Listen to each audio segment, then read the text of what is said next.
Are listening to It Came from the Radio. This is Jennifer Elise Feldman. I'm with a very talented and experienced, and I'd say respectable writer, Richard Sparks. He has a lot of names that you probably know under his belt. He's written for film, TV, lyrics for operas, books, many performers, including Monty Python's John Cleese and the world-renowned Mr. Beane, aka Rowan Atkinson.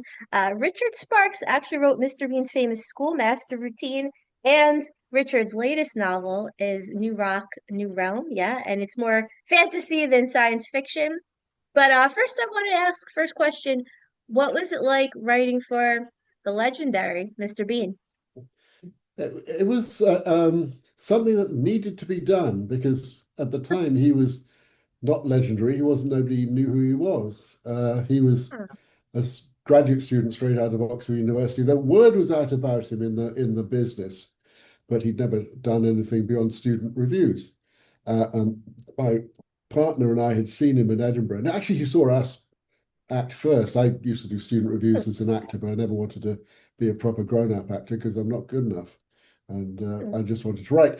So after our Rowan we just met him after our show, and then we went to see the Oxford Review that year at Edinburgh. This would be 1976, and then Michael Rudman of the Hampstead Theatre asked Rowan, Peter, my partner, and Peter's then wife, to do a show at Hampstead Theatre, which, by the way, was not particularly good. But Hmm. I was used to writing with Peter, and Richard Curtis, who's a very good writer, was Rowan's writing partner. And I just woke up one day and thought, I've got to write something for the new guy. I can't just write for my friend and his wife, and it was also my friend. So I just Hmm. sat down and started writing a list of silly names. And actually, I found it the other day. And I had an interview and they asked me to show it. So here it is. That's the original manuscript. Oh Well, wow. both sides of the paper with all the crossings out and crap. Uh, so I just wrote that one morning and typed it up with some changes in it, gave it to Rowan before rehearsals, and he sort of went, "Ooh, well, and wandered off. And I thought, oh, well, that's phew. He didn't tell me it was crap, and that Hmm. he didn't sort of, okay. So, and then a couple of days later, he did it in rehearsal, and there was nobody else in the theatre, a little 100-seater theatre, except the director and me. And Rowan filled the auditorium with invisible schoolboys just doing the show. I mean, he already had a gown and a clipboard, did it really slowly, ate everything alive. And I was sitting there going, oh, whoa, what have we here? And Hmm. then Martin Lewis and John Cleese, who were the producers and directors of a charity show for Amnesty International, saw that. And then a year later, I'm back from New Zealand, where I'd been sent to make a TV series, and Rowan called me up in my house and said, John Cleese just rang and he wants me to be in his new show. And can I do the Schoolmaster? So I said, yes, you can. And so we all went down to the theatre to meet John and everyone. And when Rowan came on stage to do it in front of the audience, it was just, walking on stage an unknown and coming off a star because nobody in the audience knew who he was. I'd seen him do the sketch a dozen times. And Pete Townsend of The Who followed him afterwards with his Wow. guitar to do Tommy, the pinball wizard. And he said, follow that. Oh It was wow. great. I was so proud of Rowan. And then in December, no, January this year, January 2025, The Guardian wrote a list of Rowan's 10 best film performances, not TV, because TV obviously is Mr. Bean, it's Blackadder, it's not the 9 o'clock news, which I was one of the writers on. And number one was the Schoolmaster sketch. It's fun. So That's I cool. wrote to the journalist, and so did Martin Lewis, who lives in LA. And we just communicated. And there's going to be a big reunion film in September where we're all going to gather and watch the thing on a big screen. So, kind of switching gears a little bit. I wrote a song about lentils, and lentils and rice got me feeling nice because I like to eat lentils and rice before bed. Now, did you ever try to write any black bean, kidney bean, or string bean jokes for Mr. Bean? No, no, no. I mean, Mr. Bean was years later. In fact, there's a funny little thing is that because Rowan's silent comedy was so good, I thought, I'm fed up with sitcom. Let's write a silent television show. Mhm. And so I came up with something and asked Rowan to do it. But by then he'd gone on to Not the 9 O'Clock News, so he was busy. He was becoming a bit of a TV star. So he liked the script. I don't know whether he would have done it or not, but he's very polite because he always is. But he couldn't do it. We were filming that summer in Mexico. So one thing led to another. But anyway, years later, somebody who's writing a biography of Rowan called me up and said, "Oh, did Rowan steal your idea for a silent comedy show Ah, to do Mr. Bean? Because The Optimist, which by the way was bad, even though it was the uh, first comedy on Channel 4, and there are 2 seasons of it. And there was much good about it, but much was not nearly as good as Rowan's show when he did hmm, Mr. Bean a few years later. So they said, Rowan, you did yours before Rowan. Did he steal your idea? I said, no, it's the other way around, mate. I stole his idea years before he could do it. So hmm. that rather stopped. The guy was looking for a kind of exclusive. Yeah, yeah. But Trying to no, get some type of no. clickbait. No, Rowan's an absolute genius. I mean, he's just extraordinary. And yeah, I mean, Mr. Bean just it blew the roof off the world because it's completely international without any physical Mhm. language. Yeah. Yeah, I watched it when I was young. I'm 40 now, and I remember watching this when I was probably 10 and thinking it Yeah. was so cool. I call my mom Mrs. Bean because I've never seen someone do so many strange, unpredictable things in workout classes. I've never seen things go flying across the room. I mean, every time. So now back to you. Now you left writing for TV to write science fiction, fantasy instead. Why? I never really left anything. I just always coming up with new ideas and seeing what happens. I fell in love with online gaming, and I got into Mhm, the sword and sorcery games where you're galloping around with 24 other people in your ears going to attack a bunch of other people, player versus player in the sword mhm, and sorcery worlds. And I just suddenly thought, what would it really be like to be this guy, this heroic young battle mage with a magic staff going off to war? To create, and so there's only one way to find out, which was to write it. So the premise right. is 3 people win the world championship of sword and sorcery, and the next thing he knows, the hero's for real standing on a hillside with a crappy sword, and he's being chased by wolves. And what the hell's he going to do? Because obviously you may be a world champion pushing a Mhm. keyboard around, but in real life, I've never held a sword in my hand. I don't So it I gets worse. It gets worse before it gets better. And that's we've written. The series is 4 books long, and 2 are out, and the others are coming 1 year after another. So now a lot of people are saying Hollywood's dead, TV's dead. As an actress, I have no interest in doing a TV show. Maybe 10 years ago, sure. I don't care. What are your thoughts on that? Is TV dead? No, nothing's dead. Just keep your options open. It all comes back. It goes around. It comes around. It comes around. It goes around. Everyone was saying that films have been killed by television back in the 60s. That's when they did all those Hmm. wonderful slash terrible 3D movies that cropped up to try and make film relevant again. And then, of course, in the 70s, you got a great renaissance of films, especially independent films. At the Hmm. moment, there's a budgeting problem in films, and there's a lot of squeezing in TV, but there's a huge demand for good product. It's just that Hmm. there's a money squeeze in the middle between the audience who wants good stuff and the producers and creators and everybody who are having to get through this band that's around us. But if you look back a few years to COVID, after COVID came out, everyone wanted anything, and Hmm. production ramped up. But at the moment, yeah, it's very, very tough, especially for technical people in the business. So just not getting the jobs. Yeah, the So streaming. I mean, if streaming went away, television might come back, but I don't think streaming's going anywhere. streaming's not going And anywhere. The problem is yeah. with cinema. Cinema is now filled with people who don't watch the screen. You've got people on their handsets and the screen up there, and there's lights in front of you. There's no immersive experience into the film because you've got hundreds of people with their lights. They're all talking to each other. I think they're used to watching big screen films at home on a nice TV, but Mhm. that is a problem that cinema is going to have to sort out. But no, I mean, there's just such demand for good stories, whether it's told as a Mhm. book, whether it's told as a song, as an Mhm. opera, or whatever. We just love our stories, and we need them. And there's always someone. Look, did you see the show Wednesday? Yes, I mean, yes, good parts, Lord, actually all of it. just so well written. There's Right. the people, I mean, just I took my hat off to those, and they're all half my age, the writers, but good Lord, good. I mean, and Tim Burton, and there's a new season Mhm. coming out next week, and you know, that came out of a 1960s TV show. So things come, look, the good stuff will surface. Fine. All right. So totally switching gears now. I've heard this. This is not my quote, but I'm responsible for what I say. I'm not responsible for your interpretation. So when it comes to communication, for me, I almost completely avoid texting, even phone calls, because I want people to see my mannerisms and hear my voice.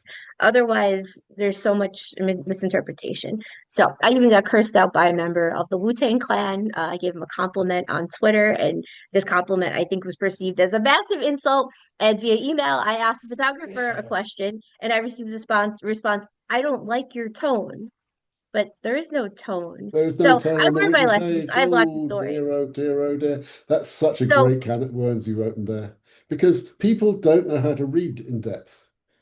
What you write and what people read. You could write something like, I'm not a racist, and someone will write back, you racist. They see the word racist and they ignore the rest of it. That's a silly example, but I'm just trying to show you that you need to take a little care with reading. well, you're a full-time writer. You've probably done more writing than me. I don't know. We'll see. We can compare notes. But have you ever written something and just have it completely misinterpreted, maybe gotten cursed out by a Wu-Tang man and member? No, nobody that distinguished, I'm afraid. But yes, I have written things that have missed their mark. I mean, a much easier example to look at is in script editing. If I write a script and give it to the editor or to the producer, and they come back with a note that is completely wrong, I say to myself, look, there's no such thing as a bad note. I obviously didn't explain it right. So I take it away, fix it, show it in a way that explains it so that they can read it with, because these busy people, go back to them and say, thank you for the note. I see the issue. I've addressed the note. Here it is. And I'm still doing the same as what I was doing before, but I've given them the width to understand that they maybe hadn't grasped it properly. And it usually comes back, they go, oh, yeah, that's there. That's fine. That's great. I see. I mean, you're not trying to sell people you're an idiot and you don't know how to read. You're trying to say, we're all working together. How do I Mhm. fix this to make their note go away? Most times your note, you just address it. They say, you need to fix this bit, and you fix it. But sometimes when what they're saying you need to fix doesn't need fixing, you need to just go around the corner a little bit and realize that, you've got to help them read it better. Well, as a courtesy, which I did not do for you, but sometimes I write the questions ahead, which I wrote these questions in the sauna about an hour ago. So I had not had time to send them to you. Didn't think you needed them, but sometimes I send the questions to the guests. Now I sent the questions to one guest. I think there was like 6 out of 8 questions. This doesn't make sense. This doesn't make sense. And I'm sorry, but everything he said didn't make sense. And I realized several weeks Well, later, well, he's probably the was that questions didn't make sense or the answers he didn't said make this sense. question, I don't like this. This doesn't make sense. This doesn't make sense. But I was like, this guy's crazy. I don't want to deal with him. So that's where the Dr. Fawlty character kind of came because I said, I'm not meeting with this guy. He's out of his mind. He's got a problem with everything. And I showed up in character. But anyway, I found out a long time later he was out of his mind Yeah, for several reasons. But anyway, I would say one reason probably why you've excelled is because you took the onus on yourself. You didn't say, "Oh, there's something wrong with them." You said, "How can I make this better?" yeah, And yeah. You the have to. best You have people to. who excel, they always, take some type of ownership rather than say, "Oh, the audience is stupid. They don't get it." You can't do that. You have to. I was talking to a friend of mine, who's very distinguished British. I mean, I'm in London at the moment. Very distinguished British comedy, probably the leading one of our generation. Telling to me about a great friend of ours who just doesn't like to get notes. And this is a very, very successful writer. and the two of us are saying this is nuts because notes help. Right. You know, I have a very good editor on my books, Leslie Robin, who's well respected in the fantasy community, and she comes up with ideas, not just the things like you've already said, this a different page or cut this, but she says, I really like what's going on here. I want more of it. And you go, oh, okay, let's dive in. Yeah. We're all working together. I don't Yeah. understand that resistance to notes thing. I've never have. The people who are resistant, I even taught a girl how to play Maleficent recently, a young girl. The mom hired me to teach acting to her. Oh, And I said to the mom, privately, the people who I've noticed in stand-up comedy and acting and writing, even in teaching workout classes, there's a lot of performance I've done. The people who don't excel or kind of stay at the same level, they're the ones who don't ask for criticism, don't take criticism. And yeah, yeah, I yeah. actually sent my stand-up in 1 week to like 8 people and asked for criticism, and I got better in one Yeah. week. Someone said I did. But anyway, I want to But ask you that's another true question. because criticism comes from the Greek word krites, which means a judge. So you're asking people to judge your work so that you can make it better. They're not I trying to love put it. you I bring down. it on. Yeah, Yeah. the more criticism, I don't want someone to say, "Oh, that's great. You're so funny." I don't want to hear that actually. Once in a while it's nice. But like, come on, tell me what's missing, tell me what you like, tell me what you want more of, less of. All right, so we got a few minutes left, so I want to ask you a totally different question. Now, I shot a bunch of horror films and movies over the winter as an actress, makeup artist, producer, special effects. Now, for me, I believe that it put me in a dark place, even though I tried to make all this dark content fun. I tried not to take on the energy of some pretty disturbing topics, abuse, trauma. Do you find that your day-to-day mindset, point of view, your energy, your personal life shifts with each piece you write? Yes, but I don't do things I don't like. I just won't do them. I mean, that's why again, go back to Wednesday, that was such fun. I don't like horror, but gothic Uh-huh. horror, yeah, gothic comic horror nails like three things at once. And they had so Yeah, much depth and comedy to it. No, I'm not going to do anything that upsets me. It's right, just right. that's just like just sticking a knife into your stomach. I'm not going to do that. I want to Yeah. entertain. That's my job is to give people a good time. Yeah, well, a lot of people I've come across, at least lately, they want to be entertained and make this like abusive, traumatic material. And for me, I don't know, it's just not fun for me. I'd rather watch Monty Python, Mr. Bean. But that's just me. Yeah, well, those the good guys. I think some of it was, you take a girl to the horror movie and she would squeal and leap into your arms, and so you could put your arm around her back in the old days, Ah, But I okay. honestly, it just doesn't appeal to me. Uh, I'm with you on that. Yeah, so maybe it's a pickup. It's a way to pick up women. All right, switching gears entirely. You don't have to answer any of these questions. Do you believe that you get your ideas from somewhere spiritual? Do you believe in God? oh my God, how long have you got? Look, the word inspiration. 3 minutes. What I always wanted to know is where did Shakespeare get his inspiration? Was there? So I thought it's got to have something to do with like you expire, you die, the inspiration you breathe in. No, Hmm. inspiration is into. Inspiration is the God breathing into your ear. That's what the Greeks Mm-hmm. believed. So it's the muse Hmm. breathing into. And so inspiration comes from out there. It comes from outside. So you've got to be open to it. You've got to go for your walks and think about and walk your dog and think about the email you're going to write to somebody whose mother's died or whatever it is. And the idea comes across you like that. And you go, oh, that. And then out comes the notebook, always carry a notebook, scribble around and just be open to it because when it comes and you just got to be grateful and then that's your starting point and then it's up to you to make 400 or 500 pages out of it with all your energy. Have you ever asked for information? I have, and I will tell you, I'm very, really quick. For I information came, informational yes, I asked for information. All these very information strange things happened. Like information was given to me. Yeah, inspirational information all yeah, the time and constantly. I mean, help. Look, we all need all the help we can get. sure, Yeah, I I am. mean, Yeah. if you knew everything already, you know everything already. But I want new stuff that Hmm. every book in the series has got new stuff in it that I hadn't done in the previous book, and it grows and it gets bigger and it expands and yeah, I mean that's the journey you're on. It's like being in a canoe going over Niagara Falls. It's so exciting when it's running. And That sounds terrifying. I do oh, it not want to is. be a canoe. You've done that? You've been in a No, canoe no, no, or no, no, oh, metaphor. okay. No, look, nothing ever happens to writers. We just sit at home with our computers. But my God, the life of the imagination is so rewarding. I mean, Mhm, wow, I don't agree. we all look? That's life doesn't make sense. Stories do. Yeah, so we're getting to the very, very end of the interview. Can you please tell listeners where to find all of your work, website, Well, social media? of course, you can go to richardsparks.com. That's Richard and Sparks with no E in it. The books are available on your usual, Amazons and Barnes and Nobles and places like that. Published by Kasich, who's a very respected small US science fiction and fantasy publisher. The first book, New Rock, New Roll, ROLE. Came out of my love of role-playing games, but it's not set in a game. And the second one, New Rock, New Realm, was published last year, and New Rock, New Rules comes out in October, and then the fourth in 2026. So it's well, every story completes, and then there's the next one with usually a bit of hangover from the previous story that needs to be addressed. And now that we're at the very end, we have 20 seconds left. I asked if you believe in God. Do you believe in Dr. Fauci? Yes or no? I mean, I believe in whatever presents itself to me as believable. There's quite a lot of cosmology in my second book and third book, Okay.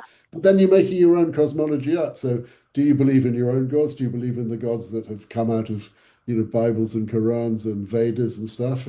That's entirely up to you. But they're all fascinating ideas. All right. Well, thank you, Richard Sparks. I appreciate your time and your insights. I listened to two interviews and I'll probably listen to some more. Please keep enjoying. It sounds like you're enjoying what you do and look forward to seeing the rest of your work. So thanks for being Well, on It well, Came from the well Radio and thank you for back having to me. the studio for more. We're lucky to do what we love. Thank you. Definitely. Thank you very much. And now back to the studio for more with Mark Torres.